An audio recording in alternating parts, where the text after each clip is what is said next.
Pemirsa, berawal dari keterangan mantan siswa sekolah SMA tersebut yang terletak di Batu, Jawa Timur, buka suara menceritakan apa yang dialaminya semasa menjadi siswa, kemudian juga setelah bekerja di sana atau setelah lulus dan juga bekerja di sekolah tersebut. Pelecehan seksual bukan hanya itu, tapi juga kabarnya terjadi eksploitasi ekonomi dan juga pelecehan verbal. Sebenarnya apa yang terjadi di sana dan dugaannya ini dilakukan oleh pemilik dan juga pengelola sekolah. Kami akan bawa Anda untuk bersama-sama mengetahui kronologi dari peristiwa ini. Kita akan dengarkan bersama, tentunya sudah bergabung para narasumber dengan kami. Yang pertama adalah Bapak Aris Merdeka Sirait selaku Ketua Komnas Perlindungan Anak. Selamat malam Pak Aris. Selamat malam Mbak Putri, selamat malam pendengar TV One. Baik, selain Pak Aris nanti kita juga akan berbincang-bincang tentunya dengan Kabid Humas Polda Jawa Timur, Kombes Pol Gatot Repli Handoko, dan juga nanti kita akan mendapatkan keterangan dari pihak sekolah tersebut, pengacara sekolah yaitu Bapak Reki Bernardo Surbandi. Tapi pertama mungkin Pak Aris bisa menceritakan kepada kami, kepada pemirsa juga apa yang sebenarnya terjadi. Apa laporan dari mereka ini kepada Komnas Perlindungan Anak dan betulkah bahwa mereka yang melaporkan ini Pak Aris merupakan mantan siswa yang bersekolah di sana, kemudian setelah lulus juga bekerja di sana? Betul, jadi beberapa minggu yang lalu saya mendapatkan laporan dari korban, di mana ada 12 korban, 3 diantaranya memberikan keterangan dan data yang terkonfirmasi setelah Komnas Perlindungan Anak melakukan investigasi terhadap data-data yang disampaikan. Semula kita itu agak ragu, karena apa? Karena kita mengenal betul lingkungan sekolah itu tempat diperkenalkan kepada Komnas Perlindungan Anak adalah satu sekolah yang patut didukung. Karena apa? Karena sekolah ini justru merekrut anak-anak miskin, yatim piatu, di mana anak punya intelektualitas yang baik, tetapi karena faktor ekonomi mereka tidak punya kesempatan.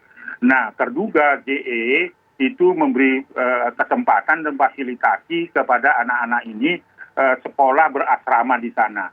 Nah, mulanya kejadian itu adalah di tahun pertama, baik itu 2007, 2008, 2009, sampai peserta didik ini menyelesaikan SMA di sana.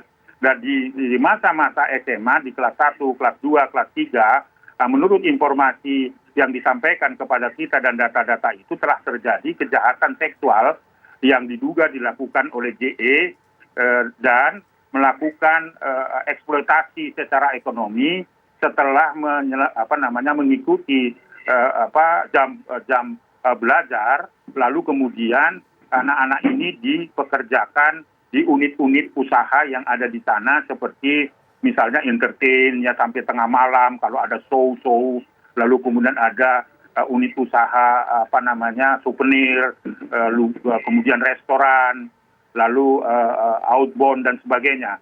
Nah, kejadian yang dilaporkan itu adalah pada masa mereka masih anak-anak bersekolah di sana di antara 2008, 2009 dan di 2020.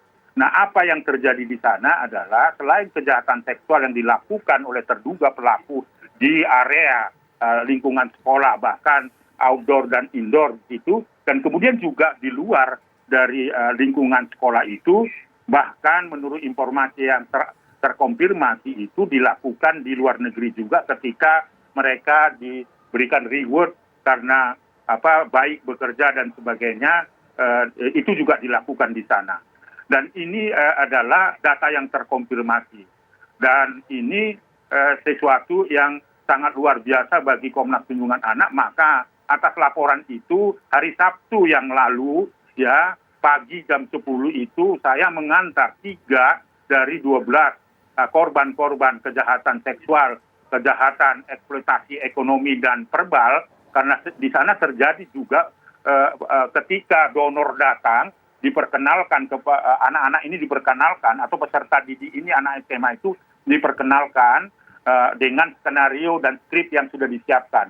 Tetapi ketika skrip itu tidak sesuai seperti penjelasan dari peserta didik kepada donor, maka selepas pertemuan itu mereka dicaci maki, itu yang disebut dengan kekerasan verbal.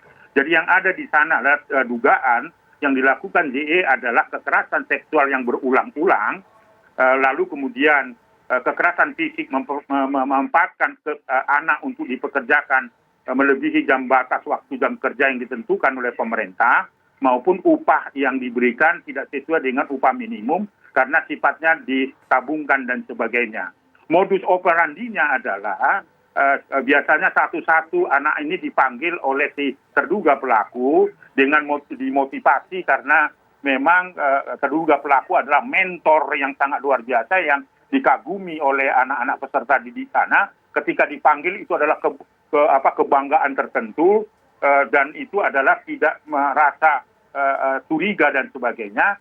Tetapi ketika dimotivasi lalu kemudian beranjak pada mulai mencium kening dengan menjelaskan kamu akan berhasil, kamu akan menjadi entrepreneur dan sebagainya, itu semangat tinggi bagi peserta didik itu, lalu mulai cium pipi kanan, pipi kiri, dan kemudian setelah itu terjadi pelukan-pelukan seperti itu belum curiga itu peserta didik itu. Tetapi ketika mulai mencium bibir, misalnya seperti itu kesaksian dari korban itu modusnya memanfaatkan kemiskinan dan kemudian memanfaatkan bagaimana kedekatan mereka dengan peserta didik. Itu berulang dan terjadi pada bukan saja korban tetapi modusnya sama. Bahkan di mobil dan di mana saya sangat sulit untuk menjelaskan kronologi dan kejadian dan peristiwa dan bentuk-bentuk kekerasan seksual karena itu tidak layak untuk dikonsumsi oleh publik. Tetapi semua data-data itu sudah kita sampaikan kepada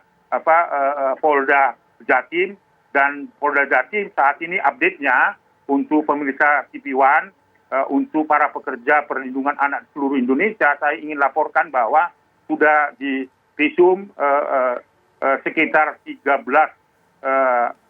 korban, ya sebelumnya 3, dan itu juga sudah dites secara psikologis dan sudah selesai BAP atau berita pemeriksaan perkara, dan sebagian sudah dilakukan juga olah TKP. Baik. Jadi sekarang ini tinggal bagaimana membuat gelar kasus dan sebagainya. Tetapi ada tambahan besok, itu dari Blitar, 2 kakak adik yang menjadi korban juga yang akan memberikan testimoni, memberikan penjelasan penguatan terhadap pelaporan kejahatan seksual terhadap anak ini.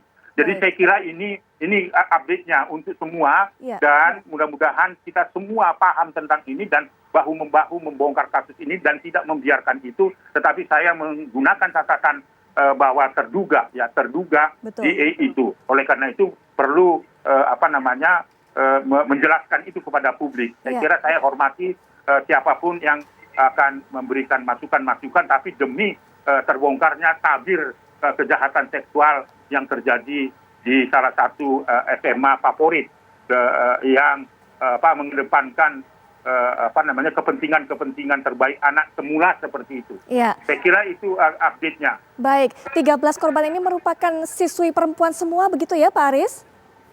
Iya, 3 yang meminta saya mendampingi lapor ke Polda Jatim itu perempuan, tetapi dari tadi yang sebutkan ada sudah 13, hari ini tadi selesai diperiksa di BAP, ada laki-laki dan ada perempuan. Pak Aris, nanti kita akan lanjutkan setelah jeda berikut ini, kami akan segera kembali.